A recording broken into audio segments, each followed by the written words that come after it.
आप सभी को धनतेरस की हार्दिक शुभकामनाएं। आज मैं आप सभी को धनतेरस की 3 पौराणिक कथाएं सुनाने जा रही हूँ। इन तीनों कथाओं का ही अलग अलग रूप से विशेष महत्व है। धनतेरस का त्योहार दिवाली आने की सूचना देता है और ये कार्तिक मास के कृष्ण पक्ष की त्रयोदशी तिथि को मनाया जाता है। धनतेरस के दिन शाम के समय यानी कि प्रदोष काल के समय धनतेरस की पूजा की जाती है और ऐसा माना जाता है कि इसी दिन भगवान धन्वंतरी वैद्य समुद्र मंथन के समय अमृत कलश लेकर प्रकट हुए थे। इसीलिए धनतेरस के दिन बर्तन खरीदने की भी परंपरा है। भगवान धन्वंतरी को देवताओं का वैद्य माना जाता है। इनकी पूजा करने से आरोग्य और सुख की प्राप्ति होती है। धन्वंतरी को भगवान विष्णु का अंशावतार माना जाता है और संसार में चिकित्सा विज्ञान के विस्तार और प्रसार के लिए ही भगवान विष्णु ने धन्वंतरी का अवतार धारण किया था। आइए सुनते हैं धनतेरस की कथाएं। पौराणिक कथा के अनुसार एक बार की बात है, भगवान श्री हरि के मन में अचानक से विचार आया कि उन्हें एक बार मृत्युलोक अर्थात धरती लोक का भ्रमण करना चाहिए। जब उन्होंने अपने इस विचार के बारे में देवी लक्ष्मी को बताया, तब उन्होंने कहा कि मैं भी आपके साथ चलना चाहती हूँ। जिस पर भगवान विष्णु ने कहा, मुझे इसमें कोई भी आपत्ति नहीं है, लेकिन वहां आपको मेरे कहे अनुसार ही चलना होगा। और देवी लक्ष्मी इस बात के लिए तैयार हो गई। कुछ समय के बाद भगवान विष्णु और माँ लक्ष्मी दोनों मृत्युलोक यानी कि धरती लोक पर पहुंच गए। कुछ दूर जाने के बाद भगवान श्री हरि ने माँ लक्ष्मी जी से कहा, आप कुछ समय के लिए यहीं पर रुककर मेरी प्रतीक्षा कीजिए और जब तक मैं लौट कर ना आऊं आप कहीं मत जाइएगा। उस समय तो देवी लक्ष्मी ने भगवान श्री हरि की बात मानकर उन्हें हाँ कह दी, लेकिन थोड़े ही समय बाद वो जिस दिशा में भगवान विष्णु गए हुए थे उसी दिशा की तरफ चल पड़ी। अभी माँ लक्ष्मी उसी दिशा की तरफ जा रही थी कि तभी रास्ते में उन्हें पीले पीले सरसों के लहलहाते खेत दिखाई दिए। इन फूलों की खूबसूरती को देखकर देवी लक्ष्मी बहुत प्रसन्न हो गई और उन्होंने सरसों के फूल तोड़कर अपना खूब श्रृंगार किया। जब वे थोड़ा आगे बढ़ी तो उन्हें गन्ने के खेत नजर आए और फिर देवी लक्ष्मी गन्ने के खेत से एक गन्ना तोड़कर चूसने लगी। तभी वहां पर भगवान विष्णु आ गए। उन्होंने देवी लक्ष्मी से कहा, देवी ये आपने क्या किया? मेरी आज्ञा का पालन ना कर किसान के खेत में चोरी करके तुमने मुझे बहुत दुख पहुंचाया है और जो चोरी तुमने की है मैं उसके लिए तुम्हें श्राप देता हूँ कि तुम्हें इस किसान के घर पर 12 वर्ष तक रुककर उसकी सेवा करनी होगी। इतना कहकर भगवान विष्णु क्षीर सागर को चले गए, जिसके बाद माँ लक्ष्मी जी 12 वर्षों तक किसान के घर पर रुककर उसकी सेवा करती रहीं। देवी लक्ष्मी एक गरीब औरत का रूप धारण कर उस किसान के घर पर जाती हैं और किसान उन्हें अपनी बेटी की तरह अपने घर पर रखने के लिए तैयार हो जाता है।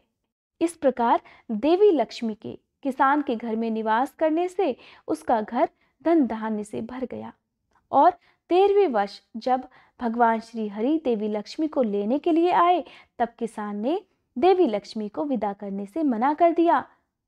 तब भगवान श्री हरि ने किसान को समझाया कि माँ लक्ष्मी जी कहीं भी एक जगह पर नहीं रुक सकती, ये तो चंचला है। परंतु फिर भी किसान कुछ भी सुनने को और कुछ भी मानने को तैयार ही नहीं था। किसान की जिद देखकर देवी लक्ष्मी को एक उपाय सूझा।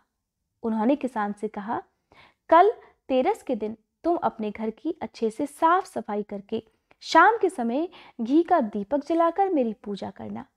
इसके साथ ही तांबे के एक कलश में सिक्के भरकर मेरे लिए रखना और मैं फिर उसी कलश में वास करूंगी।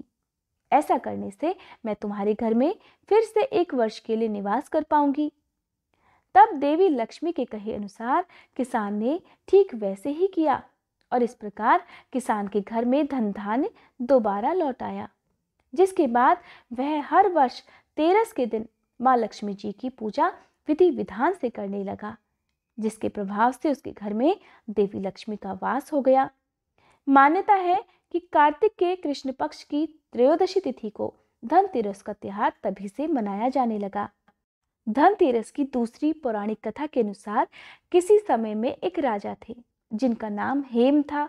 देवयोग से उन्हें पुत्र रत्न की प्राप्ति हुई। ज्योतिषियों ने जब बालक की कुंडली बनाई तब उन्हें पता चला कि बालक का विवाह जिस दिन होगा उसके ठीक 4 दिन के बाद वह मर जाएगा। राजा इस बात को जानकर बहुत दुखी हुआ और राजकुमार को ऐसी जगह पर भेज दिया जहां पर किसी भी स्त्री की परछाई तक ना पड़ पाए। दैवयोग से एक दिन एक राजकुमारी उधर से गुजरी और दोनों ने एक दूसरे को देखा और देखकर एक दूसरे पर मोहित हो गए और उन्होंने गंधर्व विवाह कर लिया। विवाह के पश्चात विधि का विधान सामने आ गया और विवाह के ठीक 4 दिन बाद यमदूत उस राजकुमार के प्राण लेने के लिए पहुंच गए। जब यमदूत राजकुमार के प्राण लेकर जा रहे थे उसी वक्त नवविवाहिता उसकी पत्नी का विलाप सुनकर उनका हृदय भी द्रवित हो उठा, परंतु विधि के अनुसार उन्हें तो अपना कार्य करना ही था। यमराज को जब यमदूत कह रहे थे उसी वक्त उनमें से एक ने यम देवता से विनती की, हे यमराज, क्या कोई ऐसा उपाय नहीं है जिससे मनुष्य अकाल मृत्यु से दूर हो जाए? दूत के इस प्रकार अनुरोध करने से यम देवता कहने लगे, हे दूत, अकाल मृत्यु तो कर्म की गति है। इससे मुक्ति का एक आसान सा उपाय मैं तुम्हें बताता हूँ, सो सुनो। कार्तिक मास के कृष्ण पक्ष की त्रयोदशी तिथि को रात के समय जो प्राणी मेरे नाम से पूजा करके और दीप प्रज्वलित करके दक्षिण दिशा की तरफ भेंट करता है उसे अकाल मृत्यु का भय नहीं रहता। और यही कारण है कि धनतेरस की रात को लोग घर से बाहर दक्षिण दिशा की तरफ मुंह करके दीप जलाकर रखते हैं। मान्यता है कि इस दिन यम देवता की पूजा करने से और जो दीप जलाया जाता है जिसे यम दिया कहते हैं, घर परिवार में किसी की भी अकाल मृत्यु नहीं होती। धनतेरस के दिन माँ लक्ष्मी जी और धनवंतरी भगवान के अलावा कुबेर देवता की भी पूजा की जाती है। और कुबेर देवता की कथा के अनुसार पूर्व जन्म में कुबेर भगवान एक गुणनिधि नाम के गरीब ब्राह्मण हुआ करते थे। बचपन में उन्होंने अपने पिता से धर्मशास्त्र की शिक्षा प्राप्त की, लेकिन गलत संगत में आने के कारण उन्हें जुआ खेलने और चोरी की लत लग गई।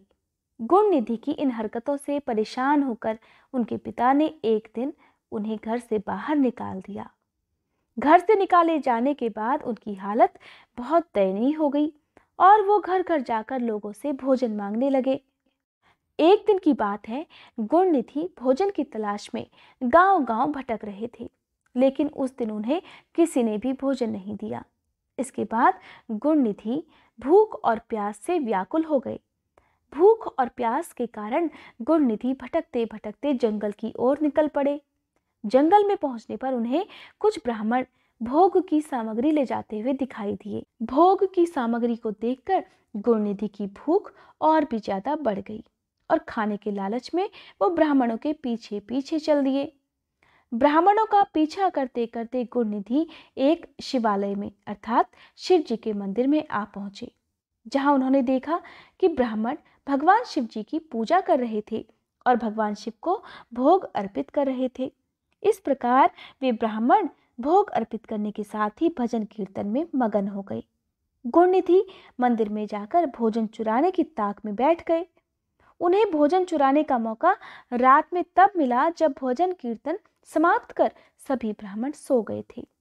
तब गुणनिधि चुपके दबे पांव भगवान शिव की प्रतिमा के पास जा पहुंचे, लेकिन वहां पर तो इतना अंधेरा था कि उन्हें कुछ भी नजर नहीं आया। इसलिए उन्होंने एक दीपक जलाया, लेकिन वह दीपक हवा के कारण बुझ गया और यह क्रम बार बार चलता रहा।